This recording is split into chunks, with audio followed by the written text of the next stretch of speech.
नमस्ते, मेरा नाम माधव भारद्वाज है और मैं अपने चैनल पे आप सबका स्वागत करता हूँ। आज का जो हमारा विषय है वो एक ऐसे योग, ऐसे कॉम्बिनेशन के बारे में है जो मैक्सिमम एस्ट्रोलॉजर्स को नहीं पता, या जिन एस्ट्रोलॉजर्स को इस कॉम्बिनेशन के बारे में पता भी है तो वो इसे इग्नोर कर देते हैं या फिर इस कॉम्बिनेशन पे इतना ज़्यादा ध्यान नहीं देते हैं। एंड मेरा यकीन मानिए, ये कॉम्बिनेशन बहुत ज़्यादा पावरफुल है, बहुत ज़्यादा ऑस्पिशियस है। ये कॉम्बिनेशन यदि आपकी जन्म कुंडली में है तो ये आपके जन्म कुंडली को एक डिफरेंट टाइप का, एक बहुत ज़्यादा पावरफुल सपोर्ट प्रोवाइड कर देता है। ये कॉम्बिनेशन सीधा हमारे पंचांग और हमारे ओवरऑल बर्थ चार्ट को हद से ज़्यादा स्ट्रॉन्ग बना देता है। यदि हमारे बर्थ चार्ट में कुछ और कॉम्बिनेशन भी बहुत ज़्यादा सपोर्टिव हो तो ये कॉम्बिनेशन हमारी लाइफ में हमें और ज़्यादा ग्रोथ दे देता है। भगवान श्री कृष्ण और भगवान राम जी की कुंडली में भी ये कॉम्बिनेशन था। इवन विष्णु जी के जितने भी अवतार हुए हैं उनमें से जो मैक्सिमम अवतार है, जो बहुत मेन अवतार माने जाते हैं, 10 महाअवतार, उनके बर्थ चार्ट में भी, उनकी जन्म कुंडली में भी ये कॉम्बिनेशन था। वो भी इस कॉम्बिनेशन के साथ, इस योग के साथ जन्मे थे। और इस पावरफुल और बेहद ऑस्पिशियस कॉम्बिनेशन का नाम है रवि योग।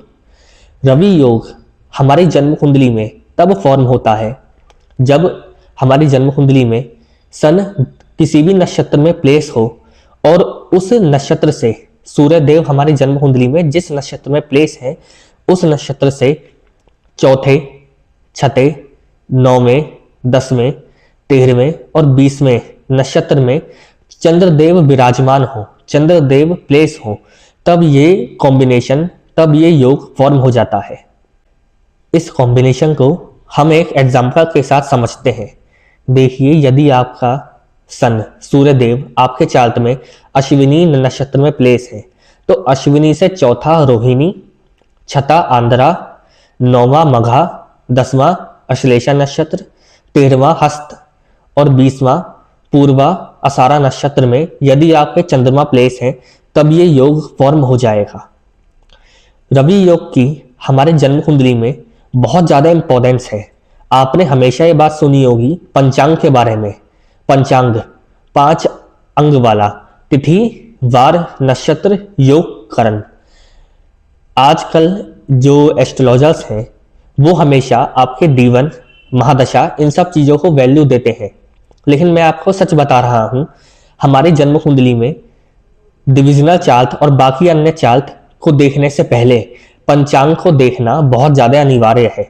पंचांग हमारे जन्म कुंडली की सबसे ज़्यादा पहली कंडीशन होती है और यदि हमारा पंचांग स्ट्रॉन्ग हो तो हमारे जन्म कुंडली में जो अच्छे बनने वाले कॉम्बिनेशन है वो भी बहुत अच्छे से काम कर पाते हैं और जो नेगेटिव कॉम्बिनेशन होते हैं वो अपने आप उनका इफेक्ट कम हो जाता है यदि हमारा पंचांग स्ट्रॉन्ग हो तो। पंचांग हमारी जन्म कुंडली का बेस होता है।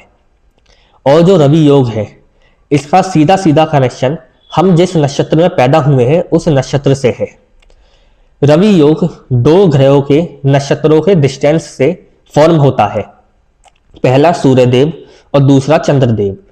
और आपने ये बात हमेशा सुनी होगी कि सूर्यदेव प्लैनेट्स के राजा हैं और चंद्रदेव रानी, मतलब ये दोनों राजा रानी हैं और ये दोनों जिम्मेदार हैं हमें हमारी जन्म कुंडली में फेम दिलाने के लिए, हमें हमारे लाइफ में फेम दिलाने के लिए।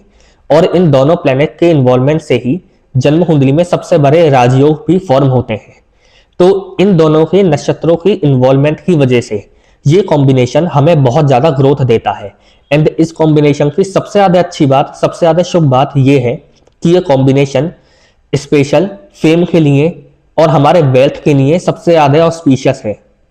जब भी चंद्रमा सूर्य से चौथे छठे नक्षत्र में होता है तब वो इतना पॉसिबल प्राप्त नहीं कर पाता, मतलब उस समय के दौरान चंद्रमा आकाश में बहुत ज़्यादा साइज का नहीं होता है। लेकिन जो रवि योग 9वें, 10वें, 13वें और 20वें नक्षत्र में फॉर्म होता हो उसमें चंद्रमा के पास मून साइज भी अच्छा होता है और वो हद से ज़्यादा शुभ माना जाता है। तो ये जो कॉम्बिनेशन है ये ओवरऑल बहुत ज़्यादा ऑस्पिशियस है और बहुत ज़्यादा दमदार है। ये हमारे जन्म कुंडली के जो बेस होता है ना, जो हमारी जन्म कुंडली की पहली कंडीशन है उसे बहुत ज़्यादा ऑस्पिशियस बना देता है यदि ये हमारे चार्ट में फॉर्म हो रहा हो। ये एक ऐसा कॉम्बिनेशन है जिसमें विष्णु जी के मैक्सिमम अवतार पैदा हुए हैं। इवन भगवान श्री कृष्ण और हमारे भगवान राम जी भी अपनी जन्म कुंडली में रवि योग के साथ जन्मे थे। तो अब आप खुद अंदाजा लगा सकते हैं कि ये कॉम्बिनेशन कितना ज़्यादा पावरफुल और कितना ज़्यादा ऑस्पिशियस होगा। लेकिन दुर्भाग्य से आजकल जो बहुत सारे एस्ट्रोलॉजर्स हैं, इवन मैक्सिमम, वो इस कॉम्बिनेशन के बारे में नहीं जानते हैं। वो पंच महापुरुष राजयोग के बारे में तो बात करते हैं, लेकिन वो इस कॉम्बिनेशन को, जो कि बहुत ज़्यादा इफेक्टिव है, बहुत ज़्यादा ऑस्पिशियस है, इसे पूरी तरह से इग्नोर कर देते हैं और इसे वो वैल्यू नहीं देते जो इसे मिलनी चाहिए। लेकिन आप हमारे चैनल से कनेक्टेड हो और मैं आपसे वादा करता हूं कि मैं आपके लिए ऐसा ही डिफरेंट, बिल्कुल सही और बहुत अच्छा कंटेंट लाता रहूंगा। बस आप हमें सपोर्ट करना। यदि ये वीडियो आपको पसंद आया हो तो इस वीडियो पे लाइक, कमेंट और हमारे चैनल को सब्सक्राइब कर लेना, क्योंकि आपका एक लाइक और कमेंट करने से हमें बहुत ज़्यादा मोटिवेशन मिलता है। उम्मीद करता हूँ कि ये वीडियो आपको पसंद आया होगा और आपको रवि योग की इम्पोर्टेंस पता चली होगी। जय श्री राम, जय हनुमान।